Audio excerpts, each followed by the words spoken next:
It's a story of survival, resilience, and ultimately success. From the ashes of World War I, the Hugo Boss brand rose to become one of the most recognizable names in the fashion world.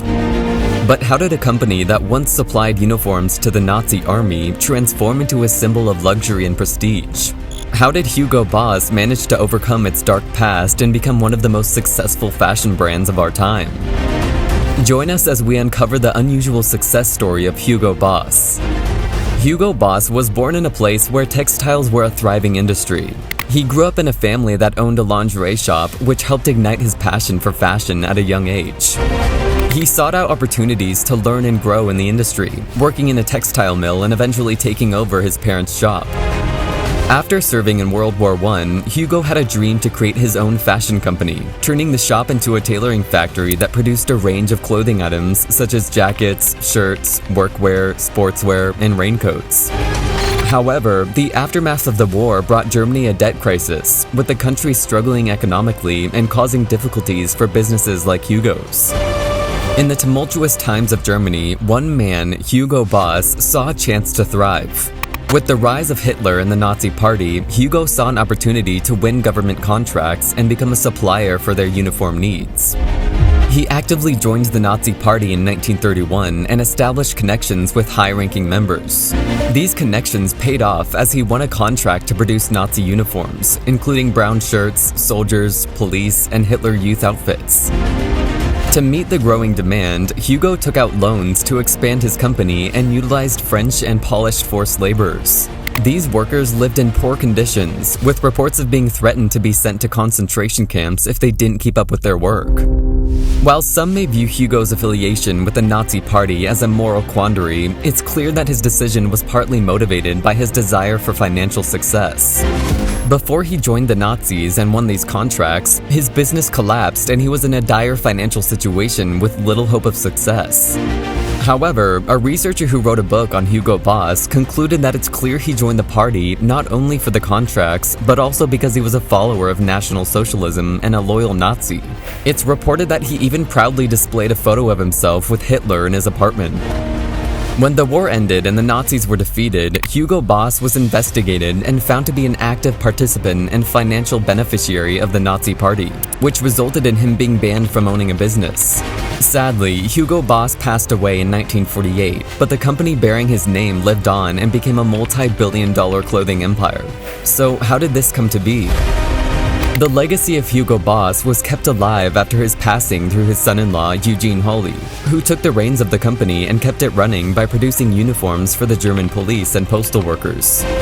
Despite the company's association with the Nazi regime, Eugene saw an opportunity to rebrand the company and distance itself from its dark past. He knew that he had to turn the company's image around if it was to have a future.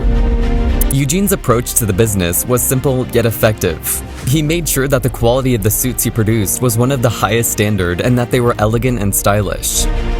This was a bold move, as the market for suits was already saturated and many companies were trying to undercut each other with cheaper prices. But Eugene's approach paid off and the Hugo Boss brand quickly became a popular choice for men looking for stylish suits. Under Eugene's leadership, the company grew to a size larger than it ever was under the original founder. However, the company had to constantly battle its association with Hugo's political views and activism, as it would have been detrimental to the company's public image if the truth was known. To avoid any negative publicity, the company kept a low profile and focused on producing high-quality suits. In 1969, Eugene retired and passed the business down to his two sons, who were even more ambitious than their father. When they took over Hugo Boss, they decided to focus on one thing and do it exceptionally well: premium men's suits.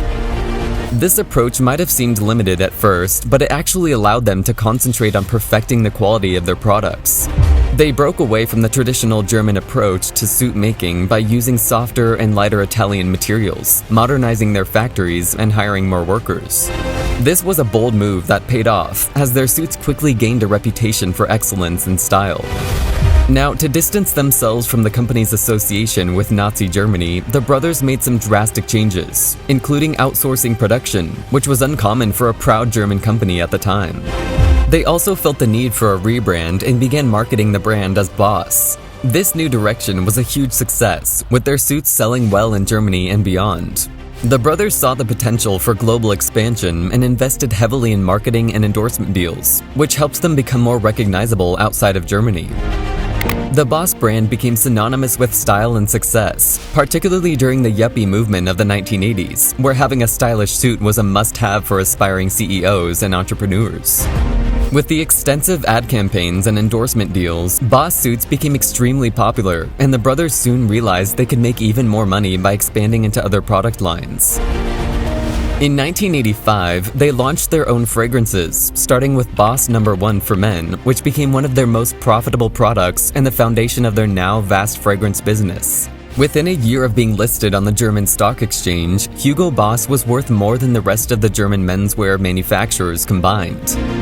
However, despite their tremendous success, the brothers were exhausted and decided to sell the majority of their shares to the Japanese company Leighton House Group in 1989. Although they still had some say in the company for a while, they stepped away from the day-to-day management and focused on other endeavors. Hugo Boss was once again faced with economic turmoil in the 1990s when the yuppie era came to an end and markets like Germany and the United States faced financial difficulties. The value of Hugo Boss stock plummeted, trading at only half the price from the 4 years prior.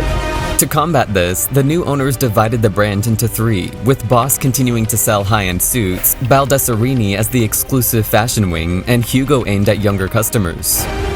They also introduced cheaper products to make luxury fashion accessible during tough economic times.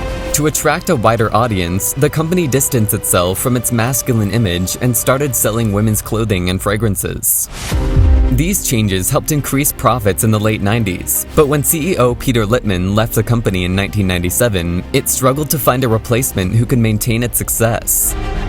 Eventually, the chief designer, Baldessarini, took over as CEO and made bold moves to expand the brand.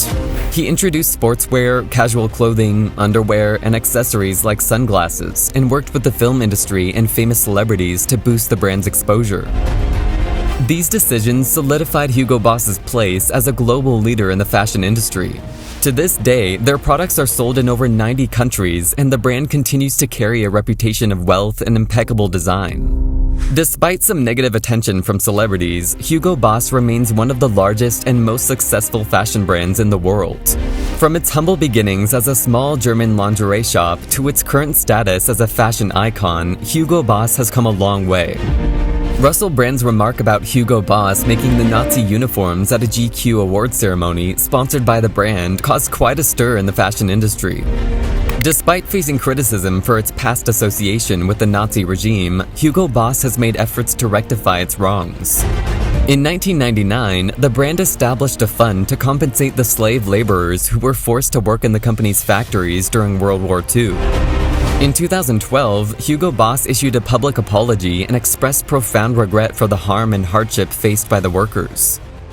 The brand has since been actively involved in supporting education and development initiatives in various regions, raising the question of whether the original founders' actions should continue to define the brand's image. The brand is now owned by a different group with different management, making it a completely different business with new values. However, the name Hugo Boss remains, making it difficult for people to forget the brand's dark past. Recently, Hugo Boss was again caught in controversy when comedian Joe Lycett legally changed his name to Hugo Boss as a response to the brand's trademark abuse. The brand has sent cease and desist letters to small businesses that use the word boss in their product names, forcing them to pay costly legal fees and rebrand. The comedian's stunt received widespread attention and generated a negative image for the brand. Although Hugo Boss welcomed the comedian to the Hugo Boss family, it did not change the fact that the small businesses had to bear the brunt of the legal fees and rebranding costs. The fashion industry has many dark histories, with several big fashion brands hiding a history they would prefer to forget. It's important to remember that behind the glamour and glitter of the fashion world, there lies a dark and complicated past that should not be ignored.